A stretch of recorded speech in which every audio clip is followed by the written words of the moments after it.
Good afternoon, everybody, and welcome back to this week's episode of Spurs Up. I'm Jack Taylor. And I'm Matt Pumbaka. And this week we have the great pleasure of having former walk-on and former Gamecock quarterback Perry Orth with us this week. Thank you so much, Perry, for coming in today. Yeah, thanks for having me, guys. I'm excited to talk about a little bit more about my journey and some Gamecock football for sure. Definitely. So first off, what's it like being back on campus, bringing back any memories? Oh, yeah, man, all the time. I try to get back on campus every once in a while. But being in the area, I live here now full-time, and just anytime you get an opportunity to get back on campus, kind of relive your college glory days. Of course. Walk around. It is such a peaceful place, and, you know, having all the construction done on campus has made it a really special place and beautiful place to come back to. And then we're going to get one of the more common questions out of the way first. What was your favorite memory as a Gamecock quarterback? Favorite memory as a Gamecock quarterback? Well, there's two things that whenever people talk about my college career, I always think of my college life, not so much my career. Okay. But in my career, I think I probably have two. I think when we made it a 3-point game, and I know losing is never fun, but when we made it a 3-point game versus Clemson when they were #1 in the country at home, and we basically had all the momentum on our side, and we had everyone on our team and in the stadium believe that we were going to win that ball game. And that moment, you know, when they played the sandstorm after that kickoff, I mean, it was pretty special. And then going into my senior year after we beat Vanderbilt to open the year was a pretty special moment. Kind of kick off Coach Muschamp's career here at South Carolina was pretty fun. But then, you know, as a student, you know, you can't beat, as you guys well know, you can't beat the nights hanging out with the boys playing, you know, FIFA or 2K or something like that, or going playing intramural basketball. I mean, those times you'll never forget, and that's what makes college really special. Yeah, Elliott Fry's 55-yard field goal to win the game. Yeah. That was incredible. And That it was was funny. special. They did a little, I can't remember what they called it, but they did like a little Gamecock introduction to the season. It was like a five episode, 15-minute long, kind of little documentary, you call it. And that was actually my first game as a Gamecock, and I remember watching it on TV, and I was like, oh my goodness, they just won their first game of the season coming into it. And that was a very good memory for me. It was. And Elliott talked about, you know, having at least one. He wanted one walk-off kick, one game-winning kick, and he finally got it. It was pretty special for everybody. That's great. Perry, could you talk about your experience as a walk-on here? Yeah. Becoming a QB for USC. Yeah, so I walked on in the spring of 2013. I had been in contact with Coach Spurrier and his son, Spurrier Jr., basically for 3 years in high school, and they decided to go in a different direction with the scholarship offer, but they wanted me to come on and play quarterback, you know, as a preferred walk-on is what they call it. So I came up here, and, you know, he told me that, you know, if I work as hard as I can, you know, one day I may be able to get on the field and get a scholarship. And so my parents told me, they said, you have 1 year to go up there and prove yourself, and if you don't, then you're going to have to come back home. But I did. I made a good impression on him, and he gave me an opportunity to be the backup. And, you know, it was funny. A lot of people don't understand. I went from last string walk-on backup to the next year last string walk-on, so I was 6 or 7, whatever it was, to the next year I was the backup quarterback. And so it was a quick turnaround for sure. And then the next year I started. So everything really happened at a fast pace, but it was a pretty interesting transition, and you know, it was a great time for sure.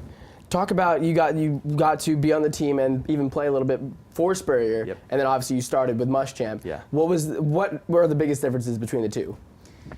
Well, like we talked about, and then Marcus said, you know, they were very intense people, but they directed it in two different ways. Like Spurrier was intense and to the point and intentional and attention to detail oriented when it came to offense in the passing game. You know, your routes needed to be at 12 yards. You need to be 3 yards outside the hash when you're running the cover 3 seam route. When it came to workouts, you know, we were allowed to wear whatever we wanted. You know, Gamecock attire, obviously. But then when Coach Muschamp came in, you know, everything was, you know, we had everything scheduled from the time we woke up to basically the time we went to bed, whether it was workouts, class, study hall, film, practice, dinner, study hall again, whatever it was. I mean, it was all planned out. You know, we all wore the same stuff to workouts, the same stuff to practice, basically the same stuff on game day. And I think we're starting to see that just attention to detail overall, not just at practice, but in your everyday life, and then in study hall and in meetings and everything like that, is we're starting to see the benefits of that, and why, you know, Nick Saban does it, Kirby Smart, and now Coach Muschamp, obviously.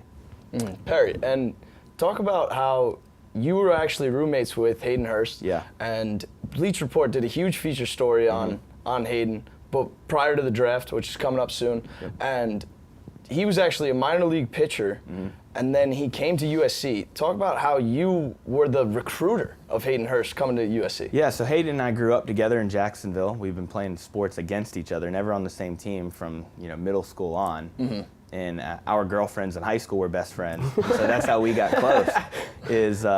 We'd always, we'd be hanging out with our girlfriends, and they'd want to hang out with each other.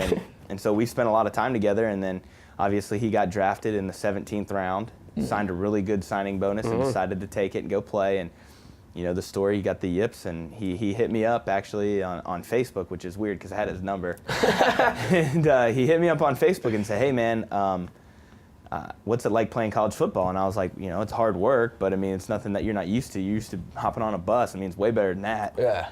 And he was like, yeah, I'm this height, blah, blah, blah, doing all this stuff, and I'm working out all the time. And I went to Steve Spurrier Jr., our recruiting coordinator and receiver coach at the time, and said, hey, I got a guy, was a really good football player in high school. He's a big guy, he's an older guy. He's my age now at the time, and he wants to come and try to walk on here. You think you would talk to him about it? And so I gave him his number, and they got in touch, and he hit me up in the middle of May, right before we get back for June 1 workouts.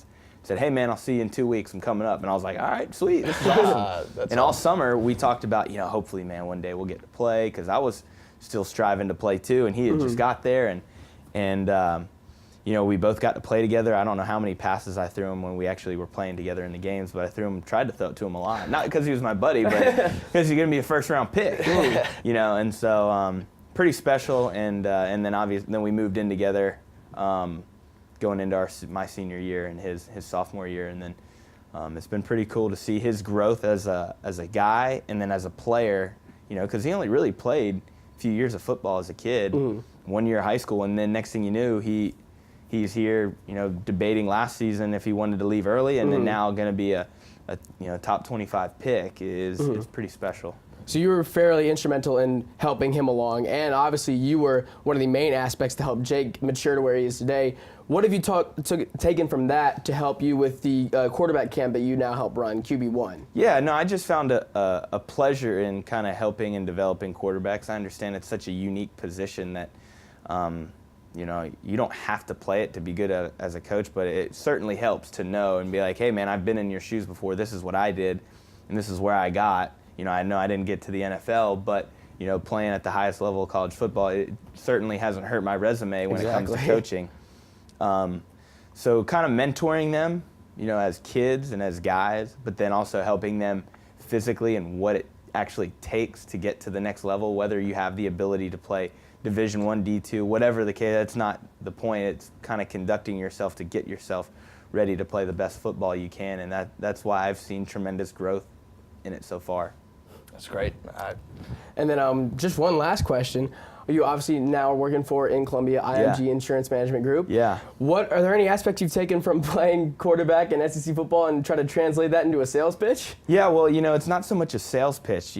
When I graduated, I was trying to find something, obviously the quarterback training, but, I wanted to find something that was going to be a little bit more lucrative. Obviously, I like to keep the quarterback training as a side thing to have fun with it, but with Insurance Management Group, now that I'm in a producer role, it's a competition. Every day in college, I had to wake up and compete against the other quarterbacks because, as a walk-on, I had to earn a spot. And then my senior year, I had started, but then, we got a new staff and had to kind of compete in that regard. So every day there's a new competition. I'm competing against some other insurance agent out there and trying to earn somebody's trust and gain their business. So waking up and having that competition to kind of drive, your efforts at work certainly helps because you definitely don't want to, float through life and just kind of be another guy for sure. You want to take that I guess the attitude that I had in college and now put it to the workforce. Of course. Definitely. That's great. And Perry, it was a real pleasure to have you on the show today. I really appreciate it.